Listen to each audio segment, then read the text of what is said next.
ஆண்டவராகிய இயேசு கிறிஸ்துவின் நாமத்தில் அன்பின் வாழ்த்துக்கள்.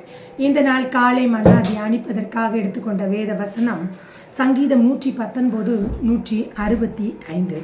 உம்முடைய வேதத்தை நேசிக்கிறவர்களுக்கு மிகுந்த சமாதானம் உண்டு, அவர்களுக்கு இடரல் இல்லை. யாருக்கு சமாதானம் என்றதான தலைப்பிலே இந்த காலவேளையிலே உங்களோடு கூட ஆண்டுடைய வார்த்தையை நான் பகிர்ந்து கொள்ள விரும்புகிறேன். இன்றைக்கு சமாதானத்திற்காக உலகத்தில் உள்ள மனிதர்கள் அங்கும் இங்கும் ஓடி திரிகிறார்கள். சமாதானம் இல்லை. நல்ல வசதிகள் இருக்கிறது, சொத்துக்கள் இருக்கிறது, ஆனால் சமாதானம் இல்லை. நிறைய பட்டங்களை படித்து பெரிய பட்டதாரிகளாக இருக்கிறார்கள், சமாதானம் இல்லை. கோடிக்கணக்கான சொத்துக்களை வைத்து கொண்டு பெரிய பங்களா வீட்டிலே வாழ்ந்து கொண்டிருக்கிறார்கள், ஆனால் சமாதானம் இல்லை. சமாதானத்திற்காக எங்காவது சென்றால் சமாதானம் கிடைக்குமா என்று சொல்லி ஓடி ஓடி அலைகிறார்கள். ஆனால் எங்கு போனாலும் அவர்களுக்கு நிரந்தரமான சமாதானம் கிடைப்பதில்லை. எனவே சமாதானத்திற்காக இன்றைக்கு மனிதன் அலைந்து திரிந்து கொண்டிருக்கிறான். நிலையான சமாதானத்தை கொடுக்கிற ஆண்டவராகிய இயேசு கிறிஸ்துவை சரியாக அறிந்து கொள்ளாதபடியினாலே சமாதானத்தை தேடி அலைகிறதை பார்க்கிறோம். யாருக்கு சமாதானம்? நாம் வாசித்த இந்த வேத வசனத்திலே சங்கீதம் 119 165 வேதத்தை நேசிப்பவர்களுக்கு மிகுந்த சமாதானம் உண்டு. ஆண்டவருடைய வேதத்தை யார் மிகவும் நேசித்து அதை வாசித்து அதில் இருக்கிற ஒவ்வொரு வேத வசனங்களையும் உட்கொள்ளுகிறார்களோ அவர்களுக்கு தேவன் ஒரு நிரந்தரமான சமாதானத்தை கொடுக்கிறார்.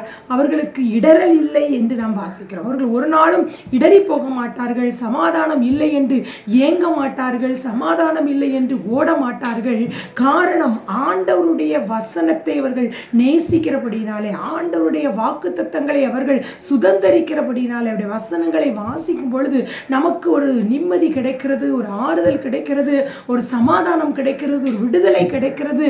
எல்லாம் இந்த வேதத்தில் தான் காணப்படுகிறது. நாம் அதை நேசிக்கும் பொழுது, அவருடைய வசனத்தை நாம் நேசிக்கும் பொழுது, அவருடைய வார்த்தையை நாம் உட்கொள்ளும் பொழுது, அதை அனுதினமும் நாம் தியானிக்கும் பொழுது நமக்கு அவர் நிரந்தரமான ஒரு சமாதானத்தை தருகிற ஆண்டவராக இருக்கிறார். நீதிமொழிகள் 16:7 வாசிக்கிறோம், ஒருவனுடைய வழிகள் கர்த்தருக்கு பிரியமாயிருந்தால் அவனுடைய சத்துருக்களும் அவனோட சமாதானமாகும்படி செய்வார் என்று வாசிக்கிறோம். நம்முடைய வழிகளும் ஆண்டவருக்கு பிரியமாக இருக்கும் பொழுது நமக்கு ஒரு சமாதானம் கிடைக்கிறது. யாருக்கு சமாதானம் கிடைக்கிறது? அவருடைய வேத வசனத்தை நேசிப்பவர்களுக்கு சமாதானம் கிடைக்கிறது. அவருடைய வழிகளிலே கர்த்தர் மேலே ஒரு பிரியம் இருக்கிறவர்களுக்கு, அதாவது கர்த்தருடைய ஒருவனுடைய வழிகள் கர்த்தருக்கு, நாம் போகிற பாதை, நாம் செல்லுகிறதான நடைகள், நம்முடைய வழிகளை கர்த்தர் பார்க்கிறார். அது அவருக்கு பிரியமாக இருந்தால் யார் இந்த உலகத்திலே நமக்கு சத்துருவாய் இருந்தாலும் நம்மோடு கூட வந்து சமாதானமாகும்படி ஒரு சமாதானத்தை ஆண்டவர் நமக்கு தருகிறவராக இருக்கிறார். இன்னும் ஏசாயா 48:18 வாசிக்கிறோம், அவருடைய கற்பனைகளின்படி நடக்கிறவனுக்கு சமாதானம் உண்டு என்று வாசிக்கிறோம். என் கற்பனைகளை கவனித்தாயானால் நலமாயிருக்கும், அப்பொழுது உன் சமாதானம் நதியைப் போலவும் உன் நீதி சமுத்திரத்தின் அலையை போல. எவ்வளவு பெரிய ஆசீர்வாதம்! சமாதானம் எப்படி இருக்குமா? நதி போல, நதி போல தாராளமாக. நதியிலே எப்படி தண்ணீர் ஓடுமோ அதுபோல நம்முடைய சமாதானம் இருக்கும் எப்பொழுது அவருடைய கற்பனைகளின்படி நடக்கும் பொழுது. ஆண்டவருடைய பிள்ளைகளை, இன்றைக்கு சமாதானம் இல்லாமல் தவித்துக் கொண்டிருக்கிறீர்களா?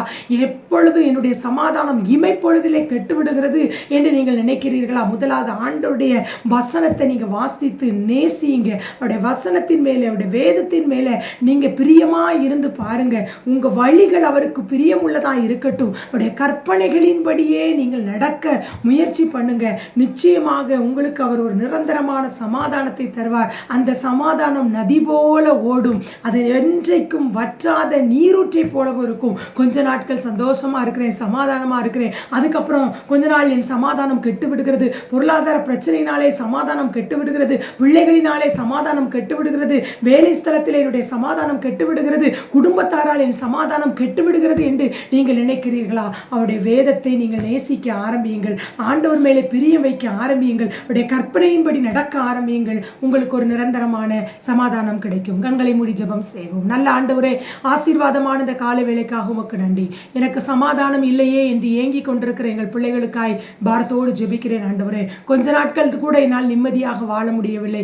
இமைப்பொழுதில் என் சமாதானம் கெட்டு விடுகிறது. ஒரு சின்ன ஃபோன் கால்னால என் சமாதானம் கெட்டு விடுகிறது. என் பிள்ளைகளால என் சமாதானம் கெட்டு விடுகிறது என்று ஏக்கத்தோடு வேதனையோடு கண்ணீரோடு கூட இருக்கிற எங்கள் பிள்ளைகள் முதலாவது உம்முடைய வேதத்தை அவர்கள் நேசிக்கிறவர்களாக இருக்கட்டும். உம்முடைய வேதத்தை நேசிக்கும் பொழுது மிகுந்த சமாதானத்தை கொடுக்கிறீர். எங்களுடைய வழிகள் உமக்கு பிரியமானதாக இருக்கட்டும். உடைய கற்பனைகளின்படி எங்கள் பிள்ளைகள் நடக்க ஆண்டவரே நீ கற்றுக் கொடுத்தபடி நாங்கள் வாழும் பொழுது எங்களுக்கு நீர் சமாதானத்தை நதியை போல கொடுக்கிறீர் ஆண்டவரே. இந்த நிகழ்ச்சியை பார்த்து கொண்டு சமாதானம் இல்லாத தவிக்கிற எங்கள் பிள்ளைகளுக்கு சமாதானம் நதியை போல ஒரு வற்றாத நீரூற்றை போல அவர்களுக்கு உண்டாயிருக்கட்டும்.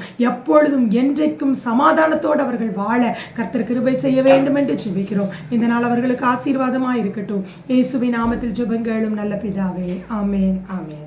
God bless you. Have a nice day.